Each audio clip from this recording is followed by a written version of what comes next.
Nous saluons tous les saints dans le nom de Jésus.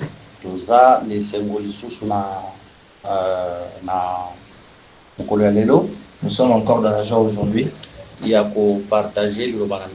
partager la parole de Dieu. Que les Seigneurs soient bénis. Beaucoup n'ont pas eu cette occasion. Nous sommes en train de partager sa parole aujourd'hui. C'est ainsi qu'avant de commencer, nous prions. Jésus, nous te bénissons pour le jour d'aujourd'hui. Beaucoup ne l'ont pas vu, mais nous l'avons eu par ta grâce. David a dit, c'est que nous t'offrons, nous les recevons de toi. Tu nous avais accordé le dimanche d'aujourd'hui, nous les remettons entre tes mains. Nous laissons ce temps entre tes mains. Toi, le véritable enseignant, enseigne-nous. Glorifie ton nom Jésus dans cette prédication. Que le nom des noms ne soit pas élevé, mais que toi seul, que tu sois élevé au milieu de nous. Tout ce qui est de l'ennemi, nous le déclarons au nom de Jésus. Du début à la fin, que toi seul, tu puisses élever ton nom. Dans le nom de Jésus. Ainsi nous disons merci Seigneur Jésus. Amen. Amen. Ok. Aujourd'hui, frère Benjamin, aujourd'hui, 1 Samuel chapitre 16, verset 1. Le frère Benjamin, il prend 1 Samuel chapitre 16, non, 2 Samuel chapitre 16, verset 1. 2 Samuel chapitre 16, verset 1. Nous lisons au nom de Jésus. Amen. Lorsque David y un peu dépassé les sommets, voici Chiba. 1 Samuel plutôt. Nous prenons 1 Samuel. 1 Samuel chapitre 16. Oui. Verset 1. Le verset premier, nous lisons. L'Éternel dit à Samuel, quand cessera-t-il de pleurer sur Saül? Je l'ai rejeté, afin qu'il ne règne plus sur Israël. Remplis ta corne d'huile et va. Je t'enverrai chez Isaïe, Bethléemite, car j'ai vu parmi ses fils celui que je désire pour roi.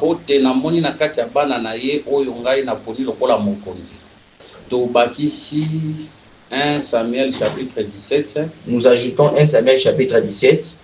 Verset 43 qui nous a verset 46. Nous commençons au verset 43 jusqu'au verset 46. Nous lisons au nom de Jésus. Amen. Les Philistins disent à David, mon Philistine a à David, suis-je un chien pour que tu viennes à moi avec des bâtons? Et après l'avoir maudit par ses dieux, il ajouta, viens vers moi et je donnerai ta chair aux oiseaux du ciel et aux bêtes des champs. Verset 45. David dit aux Philistins, tu marches contre moi avec l'épée, la lance et le javelot. Et moi je marche contre toi au nom de l'Éternel des armées, du Dieu de l'armée d'Israël, que tu as insulté. 36. Aujourd'hui l'Éternel te livrera entre mes mains. Je t'abattrai et je te couperai la tête. Aujourd'hui je donnerai les cadavres du camp des Philistins aux oiseaux.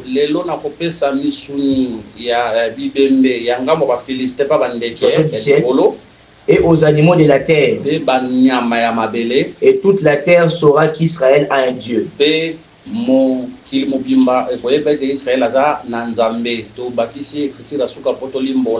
ajoutons la dernière écriture pour interpréter. Jean chapitre 5, verset 39.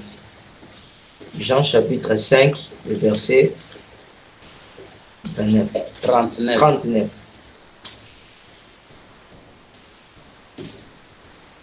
Jean chapitre 5, le verset 39, nous lisons.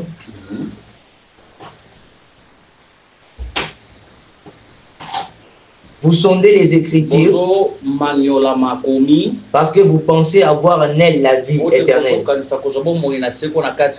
Ce sont elles qui rendent témoignage de moi. Que le Seigneur bénisse ces Écritures. Que le Seigneur soit béni pour la lecture.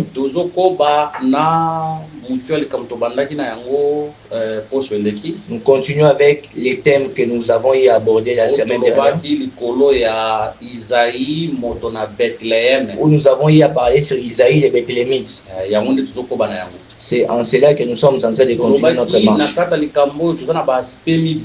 Nous avions dit dans cette pensée, nous avons des aspects. Mais la dernière semaine, nous avons touché un aspect. Cette semaine, nous voulons toucher un autre aspect. Nous avons lu dans le livre de Jean, chapitre 5, verset 39. Jésus a dit, vous sondez les Écritures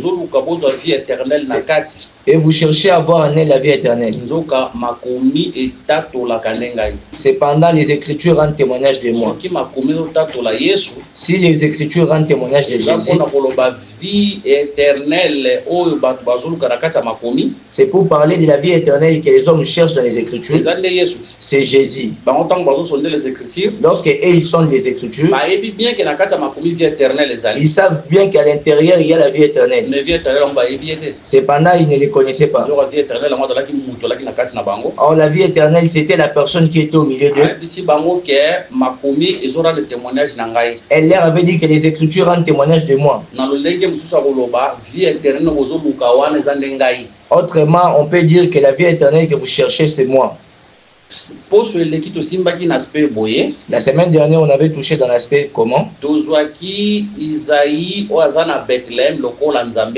On avait pris Isaïe qui réside à Bethléem comme Dieu le Père. On avait dit Bethléem signifie la maison du pain. Si Bethléem signifie maison du pain, ce n'est pas seulement la maison du pain. Parce que Michée chapitre 5 verset 1 dit, là-bas à Bethléem sortira un roi. Nous avons compris qu'à Bethléem, nous avons deux choses. Nous avons le roi, nous avons le pain. C'est ainsi que David, lorsqu'il vient, comme le roi, il ne viendra pas même vide. Il faut qu'il vienne avec du pain. Cela montre qu'il est venu de Bethléem. Et cela prouve qu'il est un roi. On avait dit que comme on a lu dans le livre de Jean chapitre 5 verset 39 que les Écritures rendent témoignage de Jésus. Nous avons dit que le véritable David c'est Jésus. Qui lorsqu'il était venu il avait apporté le pain qui est la parole de Dieu. Mais nous avons aussi dit nous devons expliquer les faits que David avait apporté. Interpréter également les pains rôtis que David avait apportés. Et expliquer également les 10 pains que David avait apportés.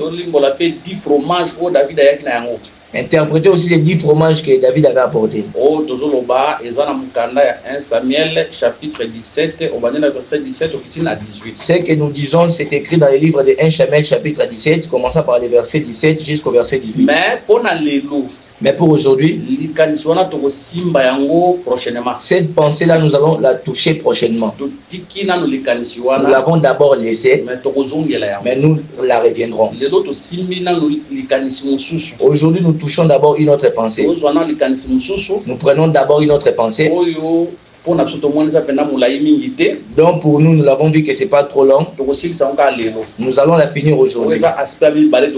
Cet aspect est le deuxième que nous touchons aujourd'hui. Mais le premier aspect n'est pas encore fini. Nous les reviendrons pour expliquer 1 Samuel 17, verset 17 à 18. Pour expliquer 1 Samuel chapitre 17, verset 17 à 18. Mais 1 Samuel chapitre 16, verset 1. Mais aujourd'hui, nous sommes revenus dans 1 Samuel chapitre 16, verset 1. Là, on nous a dit que Isaïe était Bethléemite. Il habitait Bethléem. Or, suivant la signification du nom Bethléem, cela signifie Ndako ya Lipa. Là-bas, il y a le pain à Bethléem. Ainsi, nous disons, Si Bethléem est la maison du pain, nous devons maintenant chercher le pain là, c'est qui? Ou le pain là, c'est quoi? Ainsi, nous savons qu'il ne peut jamais y avoir du pain s'il n'y a pas un boulanger, un pâtissier. Nous avons compris que nous avons Bethléem, qui est la maison du pain. Nous avons aussi les boulangers, les faiseurs de pain et le pain. Ainsi, nous avons dit, nous irons à l'ombre et dans la réalité. Dans l'ombre, nous touchons Bethléem, comme Bethléem, la maison du pain. Nous avons dit les boulangers, c'est Isaïe. Le pain, c'est David. Nous allons l'expliquer. Nous revenons pour dire, nous expliquons Bethléem comme la maison du pain, parce que nous avons dit que le pain c'est David. Et celui qui a fait le pain c'est Isaïe.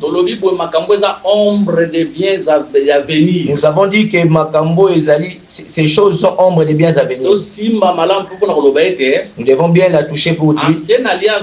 L'ancienne alliance, c'était l'ombre des biens à venir. Et nous devrions aussi savoir que ce n'était pas l'exactitude des choses. Ainsi, nous sommes allés montrer que Isaïe est l'ombre de Dieu. Et nous expliquons Bethléem comme le ciel. Et nous expliquons David comme le pain. Chapitre 5, verset 1. Nous avons d'abord laissé la pensée de Michée, chapitre 5, verset 1. Ainsi, ici, nous sommes seulement assis sur Bethléem. Nous sommes seulement dans 1 Samuel, chapitre 16, verset 1. Nous expliquons Bethléem, la maison du pain. Nous prenons Isaïe comme les faiseurs de pain. Nous prenons David comme le pain lui-même. Nous prenons d'abord le livre de Matthieu chapitre 16. Le frère Benjamin lit verset 13 à Kiti. Matthieu chapitre 16, verset 13 au Kiti. Matthieu chapitre 16, verset 13, nous descendons. Il est dit, Jésus étant arrivé dans le territoire de Césarée, demanda à ses disciples, qui dit-on que je suis? Moi, le Fils de l'homme.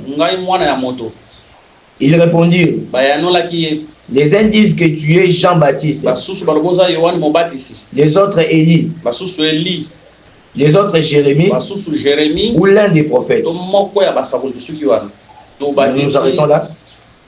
Actes des apôtres, nous ajoutons Actes des apôtres 2, verset 30. Chapitre 2, verset 30.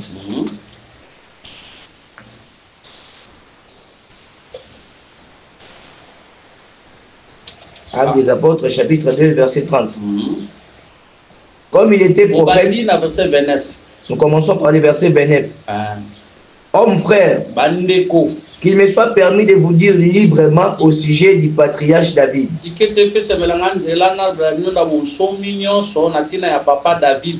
Qu'il est mort et qu'il a été enseveli. Et que son sépulcre existe encore aujourd'hui parmi nous. Comme il était prophète et qu'il savait que Dieu lui avait promis avec serment de faire asseoir un de ses descendants sur son trône,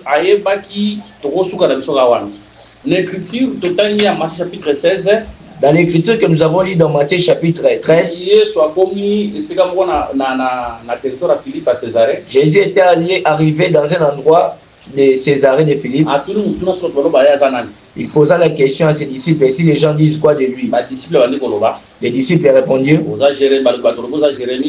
ils disent que tu es Jérémie, tu es Jean-Baptiste, tu es Élie, ou l'un des prophètes. Lorsqu'ils disent l'un des prophètes, ils ont ouvert la brèche. Cela signifie qu'il est aussi Nathan, il est aussi Élisée. Tous les prophètes dont on n'a pas cité. Cela veut dire qu'il est aussi David. Pour David, il peut être prophète. Parce que David aussi était prophète. Oui, tu as dit que David est prophète. Ainsi, nous avons dit que David, comme prophète, était l'ombre. Jésus qui est le véritable. Ainsi, nous avons dit que David qui est venu de Bethléem, qui vient, c'est tout un pain que le Seigneur nous avait donné. Ainsi, nous prenons David, nous l'expliquons par rapport à Jésus. Donc, ainsi, nous avons dit que Jésus, il est le pain que le Seigneur, papa Isaïe, que le Père Isaïe, il nous avait donné. Que le Seigneur soit béni. Donc, ainsi, nous allons marcher de cette manière. C'est ainsi que nous disons, Jésus, lorsqu'il était né, Frère Benjamin, aux Luc chapitre 2, au Tani, Luc chapitre 2, au Tani verset 6, qui n'ont na verset 7e. Le frère Benjamin prend Luc chapitre 2, verset 6 jusqu'au verset 7.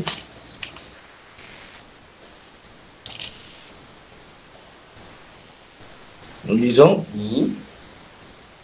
Pendant qu'ils étaient là, le temps où Marie devait accoucher arriva. Nous commençons par le verset 4.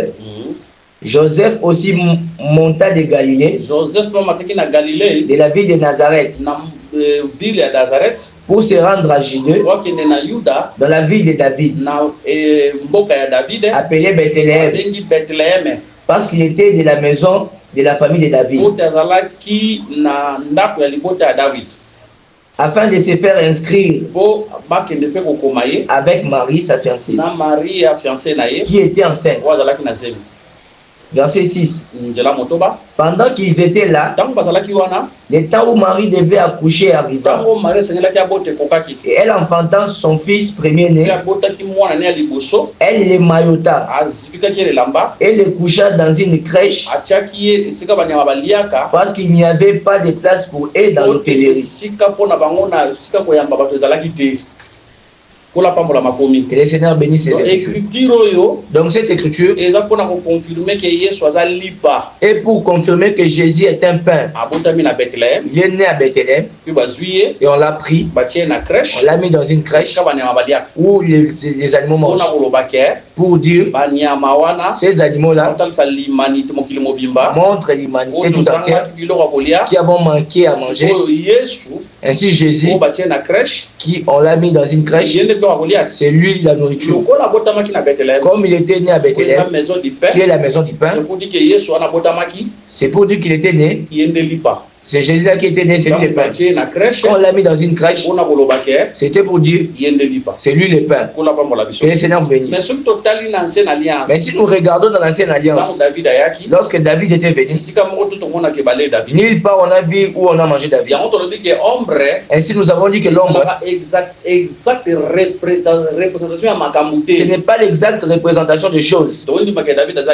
Nous croyons que David est Jésus, mais nulle part on a dit que David était mort dans la bataille contre Goliath. Mais nous croyons, Jésus lorsqu'il était venu, ça descend dans la vallée, c'est la mort. Sortir de la vallée, c'est la victoire. Mais ici nous n'avons pas pu là où David est mort. Il est entré dans la vallée, il est sorti de la vallée. Ainsi nous disons, nulle part, David comme le pain, on l'a mangé. Mais il était l'ombre. Maintenant nous allons dans l'écriture, nous avons lu. Frère Benjamin a rejoint 1 Samuel chapitre 17. Le frère Benjamin il prendra 1 Samuel chapitre 17. Verset 43 Tokiti. 1 Samuel chapitre 17, verset 43, nous descendons.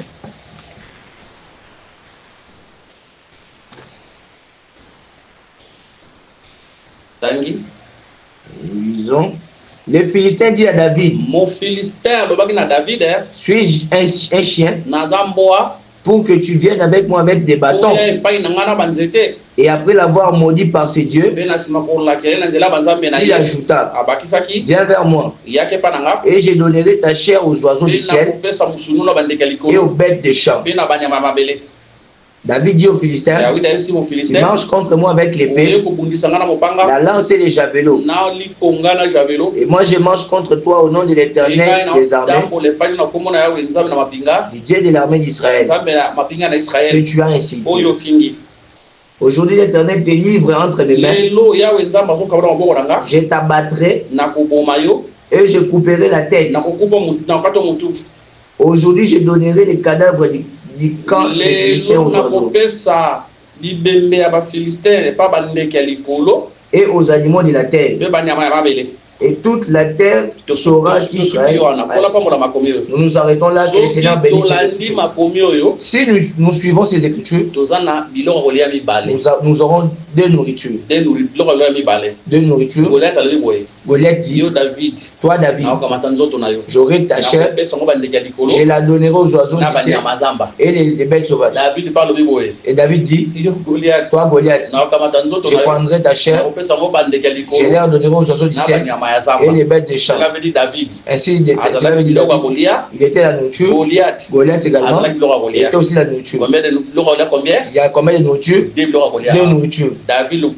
David comme nourriture par les oiseaux du ciel. Après la mort de David, il faut que les oiseaux d'en haut mangent sa chair.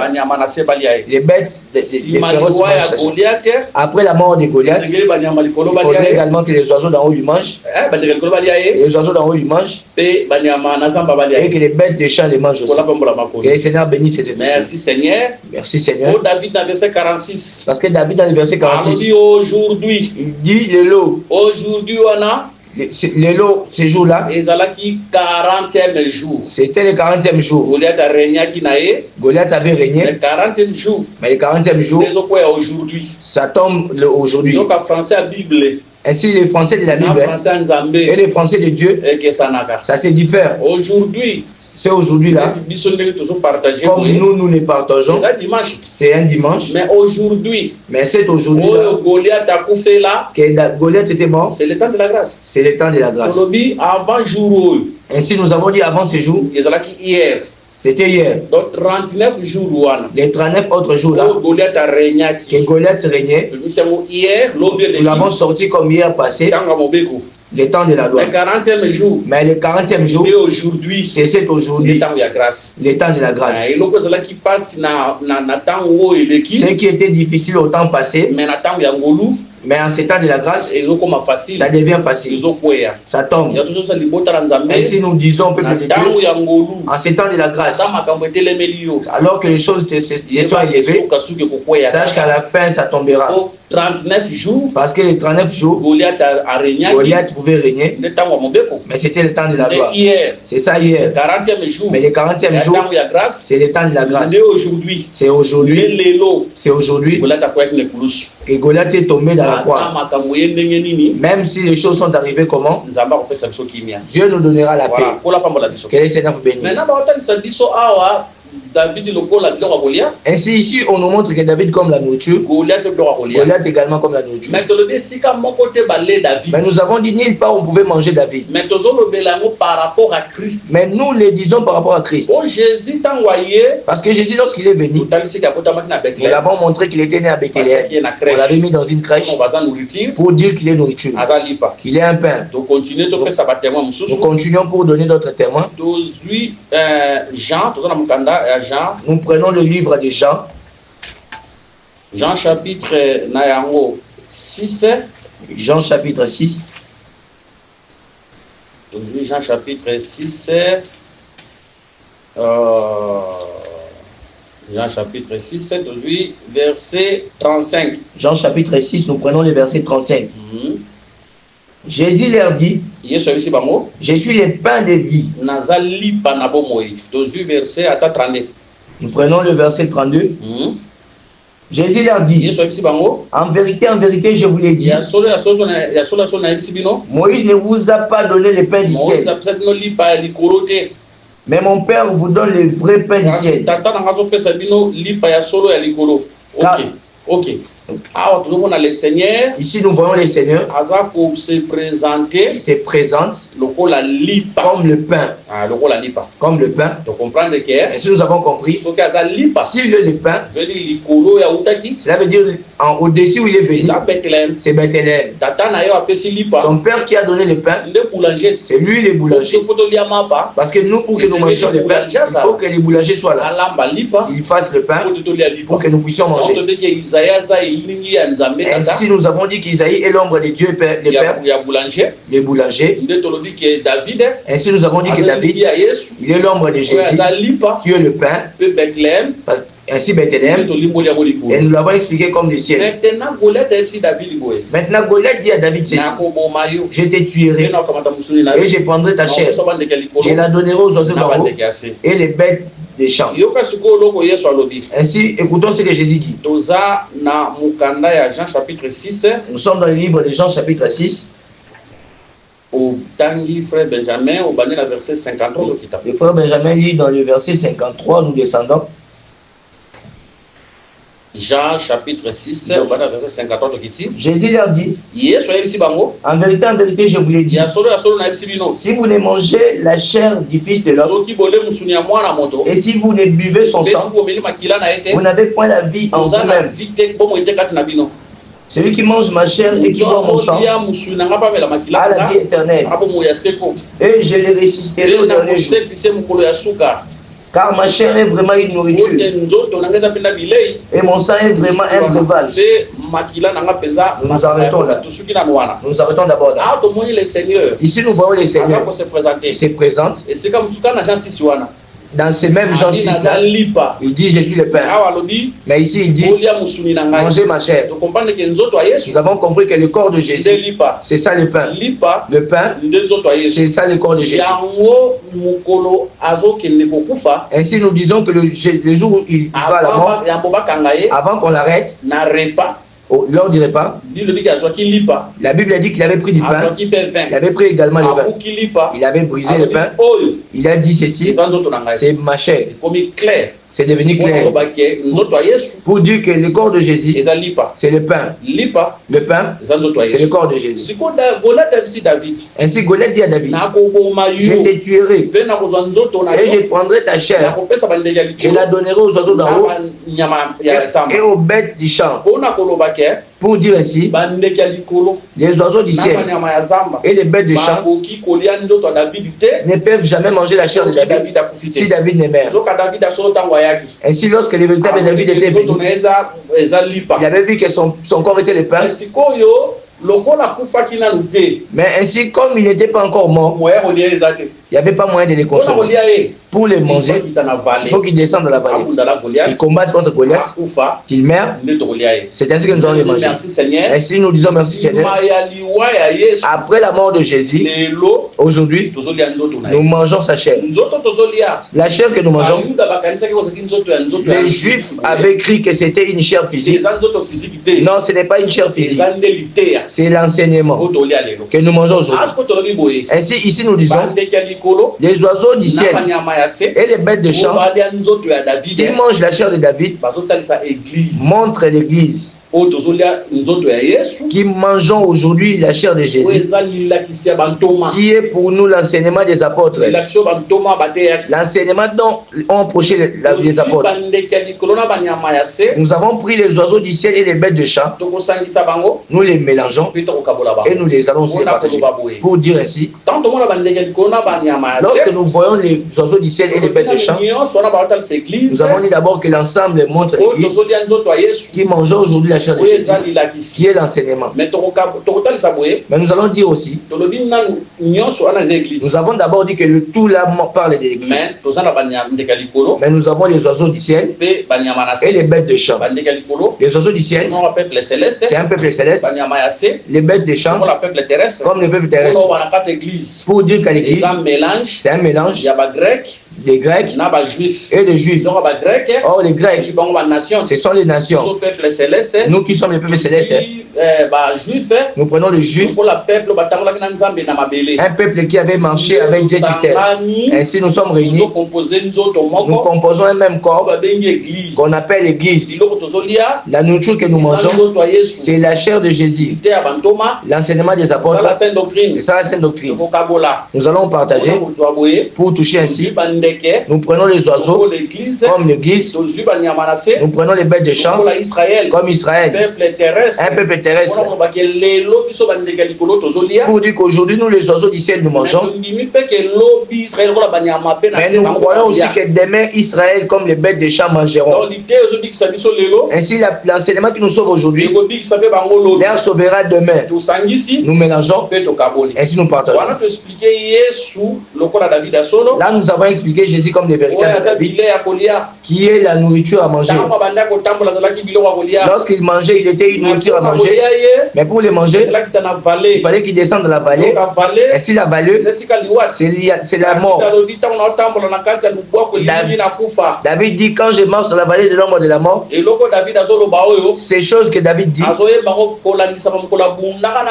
il les chante conformément au jour où il avait combattu contre Goliath, dans la vallée de la mort.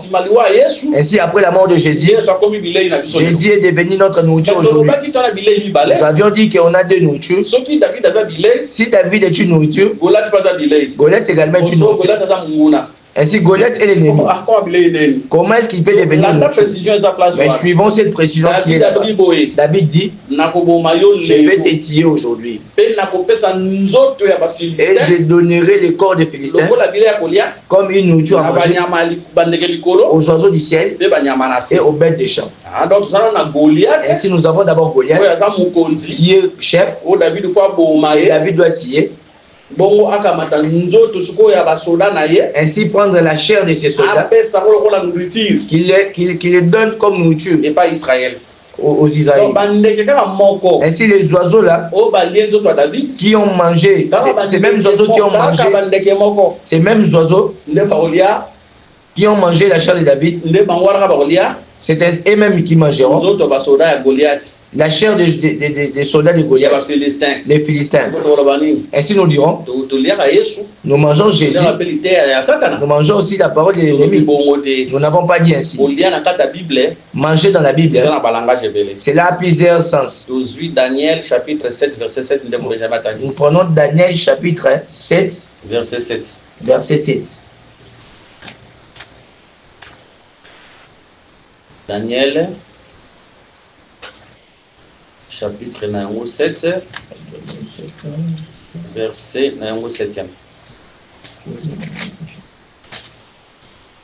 Le temps qui est de Bonabiso, Azol Lukayango. Daniel chapitre 7. Daniel chapitre 7, verset 7. Daniel chapitre 7, verset 7. Ok. Après cela, j'ai regardé pendant mes visions nocturnes. Et voici il y avait un quatrième animal terrible, épouvantable et extraordinairement fort. Il avait des grandes dents de fer. Il mangeait, brisait et foulait aux pieds ceux qui restaient. Il était différent de tous les animaux précédents. Et il avait 10 cornes. Le Seigneur bénisse ces écritures.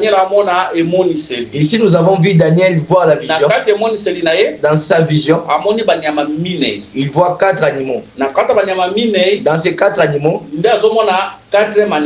ainsi il voit le 4e animal que nous venons de parler ici. On dit que ce 4e animal, il était épouvantable. Il mangeait, il brisait et foulait aux pieds. Ainsi ces 4 animaux, si nous rentrons, on parle des 4 empires. Babylone, les Mèdes et les Perses, les Grecs et Rome. Le 4e animal ici, il parle sur l'empire romain. Mais si lorsque les Romains régnaient, nulle part on a dit qu'ils mangeaient les gens. Non, ici on a dit le 4e animal, On a dit qu'il mangeait. Brisé. Et brisé. Foulé au pied. Il foulait au pied. Ainsi nous avons compris que manger, c'est aussi brisé. C'est aussi foulé au pied. Ainsi comme ici on a dit, lorsque Rome dominait, il n'avait pas mangé. Il ne mangeait pas comme les cannibales comme ça. Mais on voulait tout simplement signifier que le quatrième empire sera fort. Il détruira. Il brisera. C'est pour dire qu'il mangeait signifie également dominer. Ainsi nous avons dit David comme le pain, c'est la nourriture que nous mangeons aujourd'hui. Tandis que les ennemis comme nourriture, ainsi il a dit tout pouvoir m'a été donné dans les cieux, sur la terre. Il a dit, lisons d'abord l'écriture. Nous sommes dans le livre de Matthieu, chapitre 28. Le chapitre 28. Ok. Nous n'irons pas là-bas, heureusement, je m'étais réservé. Mais si nous allons dans d'autres écritures, il dira, regardez, je vous ai donné le pouvoir, ainsi que les pouvoirs de marcher sur les scorpions et sur tout pouvoir de l'ennemi. Car rien ne pourra vous nuire. Manger les Philistins, c'est la domination et le pouvoir que le Seigneur nous a donné aujourd'hui. Au-dessus de ces méchants, au-dessus des sorciers, au-dessus des magiciens, au-dessus des fétichés, au-dessus de toute puissance de l'ennemi. Ainsi, je reviens pour dire, nous avons deux nourritures à manger. David comme nourriture, les Philistins comme nourriture. David comme nourriture, c'est ça l'enseignement des apôtres, la saine doctrine que nous écoutons aujourd'hui. Mais les ennemis comme nourriture, c'est pour dire le Seigneur nous a donné l'autorité, le pouvoir et la domination sur eux. Nous ajoutons une écriture. Nous sommes dans le livre de Psaume, chapitre 74. Chapitre 74. Psaume chapitre 74, verset 12. Psaume 74, nous commençons dans le verset 12. Le frère Benjamin dit, Dieu est mon roi dès les temps anciens. Ici pour montrer que Dieu est notre roi. Ces temps anciens ici, c'est l'éternité. C'est pour dire que Dieu, il est notre Dieu depuis l'éternité. Si à l'éternité, Dieu n'était point ton roi, ici sur terre, il ne sera pas ton roi. Et si nous croyons que le salut ne commence pas sur terre, ça vient depuis l'éternité. Ainsi, des temps anciens, si tu vas dans Michée chapitre 5, verset 1, dans Michée chapitre 5, verset 1, pour montrer les temps anciens. Michée chapitre 5, verset 1. Et toi, Bethléem Ephrata, petite entre les milieux de Juda, de toi sortira pour moi celui qui dominera sur Israël. Et dont l'origine remonte aux temps anciens, au jour de l'éternité. C'est pour dire que les temps anciens, l'éternité. C'est ça l'éternité. C'est ainsi qu'il a dit, tu es mon Dieu, c'est les temps anciens. C'est-à-dire que Dieu était notre roi depuis l'éternité. Ainsi nous continuons.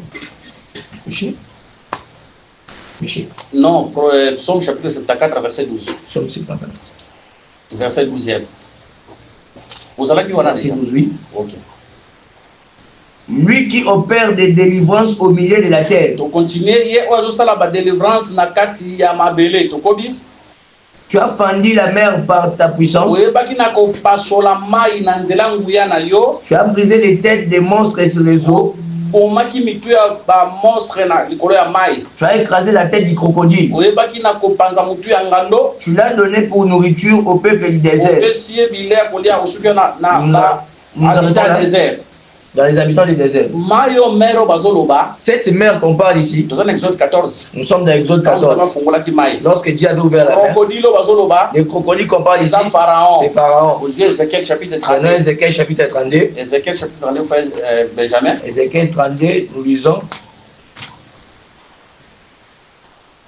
Ézéchiel 32, le verset. Pendant le verset 1 au Kiti. Ézéchiel chapitre 32, le verset 1er, nous descendons. La 12e année, verset 2, Fils de l'homme, prononce une complète sur Pharaon, roi d'Égypte. Tu lui diras, tu ressemblais à un lionceau parmi les nations. Parmi les nations. Dans d'autres versions, on a dit jeune lion. Parmi les nations. Roi d'Égypte. Tu lui diras, tu ressemblais à un lionceau parmi les nations, qui était comme un crocodile dans les mers. Tu t'es lancé dans les fleuves, tu troublais les eaux avec les pieds, tu agitais leurs flots. Voilà. Awa, écriture exacte, simple, claire. Ici, l'écriture est claire. On nous montre que Pharaon, c'est lui le crocodile. Mais dans Psaume 74, on a dit que tu avais séparé la mer. C'est lorsque tu avais séparé la mer, tu avais écrasé la tête du crocodile. Or, ce crocodile-là, c'est ça Pharaon. C'était dans la mer. Or, ce qui se passe dans la mer, c'est ça la bataille de Goliath avec David. Parce qu'on a dit, on a écrasé la tête. Là-bas, on a vu David couper la tête du Goliath. Or, selon Esaïe, chapitre, chapitre 14, si je ne me suis pas trompé, chapitre 14, verset. Nous nous excusons le temps que nous cherchons cette écriture-là rapidement. Pour expliquer la tête. Pour que nous puissions expliquer la tête. Ésaïe chapitre 9, verset 14. Nous prenons Ésaïe chapitre 9, le verset 14. Ésaïe chapitre 9, le verset 14. Le frère Benjamin lit. Ok. L'ancien et les magistrats. Pakana magistrat, c'est la tête. Et les prophètes qui enseignent les mensonges, c'est la queue. Ok. Donc, là-bas, nous avons vu dans la mer, il a écrasé la tête. De l'autre côté, nous avons vu David couper la tête. Goliath. Crocodile. Le crocodile. Pharaon. Qui est Pharaon? C'est la même personne. C'est la même personne. C'est l'image du diable. Écraser sa tête. Tout en l'ancien magistrat. La tête ici, quand on parle de l'ancien magistrat, nous voyons les pouvoirs. L'autorité. C'est pour dire qu'il y a autorité. Ils arrivent pour le na pouvoir. Oh, Satan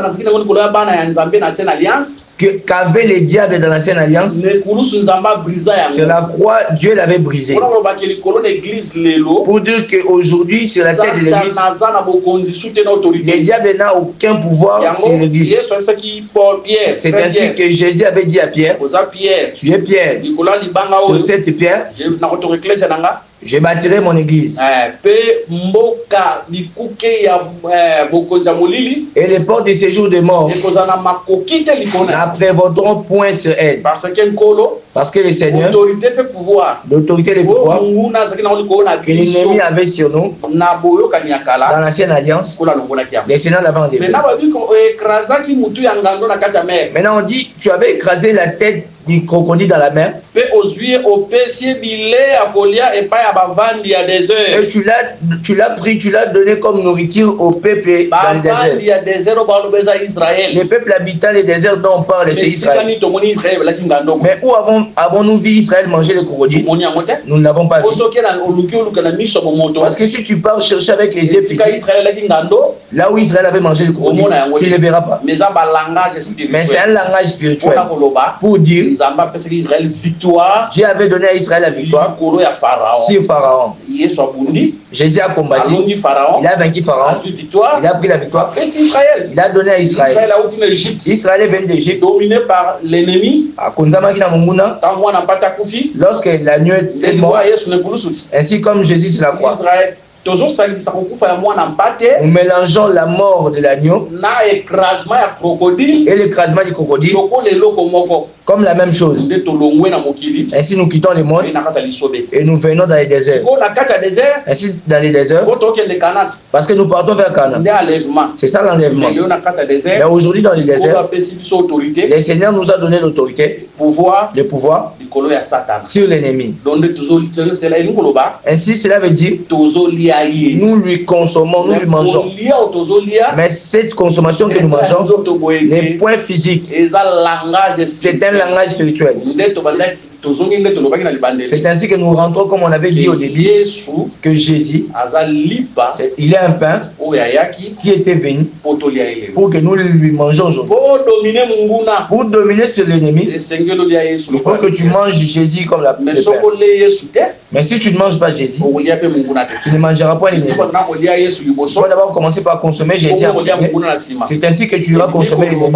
Cela veut dire que tu dois d'abord écouter la parole, que tu la vives, que ça soit rempli en toi. C'est ainsi qu'après, tu iras consommer l'ennemi.